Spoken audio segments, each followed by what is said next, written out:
ಮುಂದಿನ ರಾಶಿ ವೃಷಭ ರಾಶಿ. ವೃಷಭ ರಾಶಿಯವರಿಗೆ ಗುರು ಜನ್ಮಕ್ಕೆ ಬರ್ತಾ ಇದ್ದಾನೆ. 1ನೇ ಮನೆಯಲ್ಲೇ ಗುರು ಇರ್ತಾನೆ. ಹಾಗೆಯೇ 5, 7, 9ರ ದೃಷ್ಟಿ ಬೀರ್ತಾ ಇರ್ತಾನೆ. ಹಾಗೆಯೇ ಗುರು 11 ಮತ್ತು 8ರ ಅಧಿಪತಿಯಾಗಿರ್ತಕ್ಕಂಥ ಗುರು ಇವ್ರಿಗೆ ಏನಾಗುತ್ತೆ, ಜನ್ಮದಲ್ಲಿಯೇ ಗುರು ಬರ್ತಾ ಇರ್ತಕ್ಕಂಥ ಸಂದರ್ಭಕ್ಕೆ ಅನುಸಾರವಾಗಿ ನೋಡೋಕೆ ಹೋದಾಗ ಆತ್ಮಸ್ಥೈರ್ಯ ಕಡಿಮೆ ಆಗ್ತಕ್ಕಂಥದ್ದು, ಕುಟುಂಬದಲ್ಲಿ ಸಣ್ಣ ಪುಟ್ಟ ಕಲಹಗಳಾಗ್ತಕ್ಕಂಥದ್ದು, ತನ್ನವರಿಂದಲೇ ಏನಾದರೂ ಕೋಪತಾಪಗಳಿಗೆ ಒಳಗಾಗ್ತಕ್ಕಂಥದ್ದು. ಆದರೆ ಬಾಂಧವ್ಯಗಳ ವಿಷಯದಲ್ಲಿ ಸ್ವಲ್ಪ ಜಾಗೃತಿಯಾಗಿರಬೇಕು. ಆದರೂ ಕೂಡ ಹೆಸರಾಗುತ್ತೆ, ಕೀರ್ತಿ ಆಗುತ್ತೆ, ಉದ್ಯೋಗದಲ್ಲಿ ಚೆನ್ನಾಗಿರ್ತಕ್ಕಂಥದ್ದು, ಬೇರೆಯವರ ಸಹಾಯ ತುಂಬ ಚೆನ್ನಾಗಿರ್ತಕ್ಕಂಥದ್ದು, ವಿದ್ಯಾರ್ಥಿಗಳಿಗೆ ಶುಭ ಆಗ್ತಕ್ಕಂಥದ್ದು, ಅಲ್ಪ ಅನಾರೋಗ್ಯ ಕಾಡ್ತಕ್ಕಂಥದ್ದು ಕೂಡ ಆಗಿರುತ್ತೆ. ಮಕ್ಕಳ ವಿಷಯದಲ್ಲಿ ಸ್ವಲ್ಪ ಜಾಗೃತಿಯಾಗಿರಬೇಕು. ಗಂಡ ಹೆಂಡತಿಯರು ಸಣ್ಣ ಪುಟ್ಟ ಕಲಹಗಳು ಕೂಡ ಉಂಟಾಗ್ತಕ್ಕಂಥದ್ದು, ಆದರೂ ಕೂಡ ಇತ್ಯರ್ಥ ಆಗುತ್ತೆ.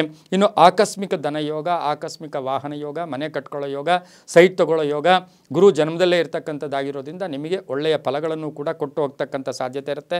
ಹೊಸ ವ್ಯಾಪಾರ ಆಗುತ್ತೆ, ಜವಾಬ್ದಾರಿಗಳು ಜಾಸ್ತಿ ಆಗುತ್ತೆ. ಜ್ಞಾನಕಾರಕನೂ ಗುರು ಆಗಿರ್ತಾನೆ. ಜ್ಞಾನ ವೃದ್ಧಿ ಆಗ್ತಕ್ಕಂಥದ್ದು, ಅಲರ್ಟ್ ಆಗ್ತಕ್ಕಂಥದ್ದು. ಈಗಾಗಲೇ ಆಸ್ತಿಯ ಕಲಹಗಳಿತ್ತು, ಅದರಲ್ಲೂ ಕೂಡ ತುಂಬ ಶುಭ ಆಗುತ್ತೆ.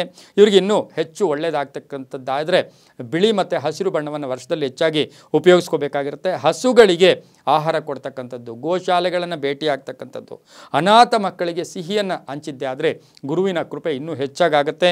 ಓಂ ಬ್ರಹ್ಮವಿದ್ಯಾ ವಿಶಾರದಾಯ ನಮಃ. ಓಂ ಬ್ರಹ್ಮವಿದ್ಯಾ ವಿಶಾರದಾಯ ನಮಃ. ಈ ಮಂತ್ರವನ್ನು ಹೆಚ್ಚಾಗಿ ಜಪ ಮಾಡ್ಕೊಳ್ಳಿ. 6 ಮತ್ತು 2 ತಮ್ಮ ಅದೃಷ್ಟದ ಸಂಖ್ಯೆಗಳಾಗಿರುತ್ತೆ. ತುಂಬ ಒಳ್ಳೆಯದಾಗುತ್ತೆ.